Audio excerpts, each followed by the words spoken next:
Bihar assembly ఎన్నికల్లో గెలిచిన వెంటనే ఎన్డీఏ ప్రభుత్వం అసలు విశ్వరూపం చూపిస్తోందని సిపిఐ జాతీయ కార్యదర్శి రామకృష్ణ మండిపడ్డారు. కార్మికులకు మేలు చేసే చట్టాలను రద్దు చేసి కార్పొరేట్ వ్యవస్థలకు మేలు చేసే లేబర్ కోడ్లను అమలు చేశారని ఆగ్రహం వ్యక్తం చేశారు. కార్మికుల హక్కులను కాలరాసే లేబర్ కోడ్ల మీద ఈ నెల 26న దేశవ్యాప్తంగా నిరసన చేపడుతున్నట్టు చెప్పారు. ప్రధానిగా మోదీ 12 ఏళ్లు ఉన్న సమయంలో ఏం సాధించారో చెప్పాలని రామకృష్ణ డిమాండ్ చేశారు.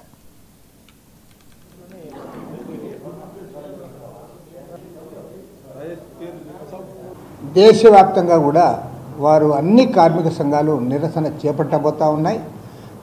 నవంబర్ 26వ తేదీ దేశవ్యాప్తంగా కార్మిక సంఘాలు చేపడుతున్న ఈ ఉద్యమానికి, ఈ నిరసన కార్యక్రమానికి భారత కమ్యూనిస్ట్ పార్టీ తరఫున సంపూర్ణంగా మద్దతు ప్రకటిస్తాం.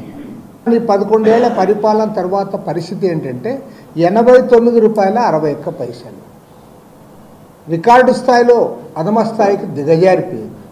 అప్పుల పాలు చేశావు. 2014 నాటికి మన భారతదేశానికి ఉన్న అప్పు 55 లక్షల కోట్లు. ఇవాళేమి 11 ఇయర్స్ తర్వాత అంటే 200 లక్షల కోట్ల రూపాయలకు చేరింది. అంటే 4 టైమ్స్. ఒకే ఒక ప్రైమ్ మినిస్టరు తన 11 ఏళ్ల కాలంలో ఈ దేశానికి చేసిన సేవ ఏమంటే 55 లక్షల కోట్లను 200 లక్షల కోట్లకు నువ్వు అప్పు పెంచావు. రూపాయి విలువ పడిపోయింది. ఏ సమస్య పరిష్కారం కాలే. నువ్వు ధరలు తగ్గించలేవు, ఉద్యోగాలు ఇవ్వలేవు, నిరుద్యోగ సమస్య పెరిగిపోయింది, రైతు సమస్యల పరిష్కారం కాలే.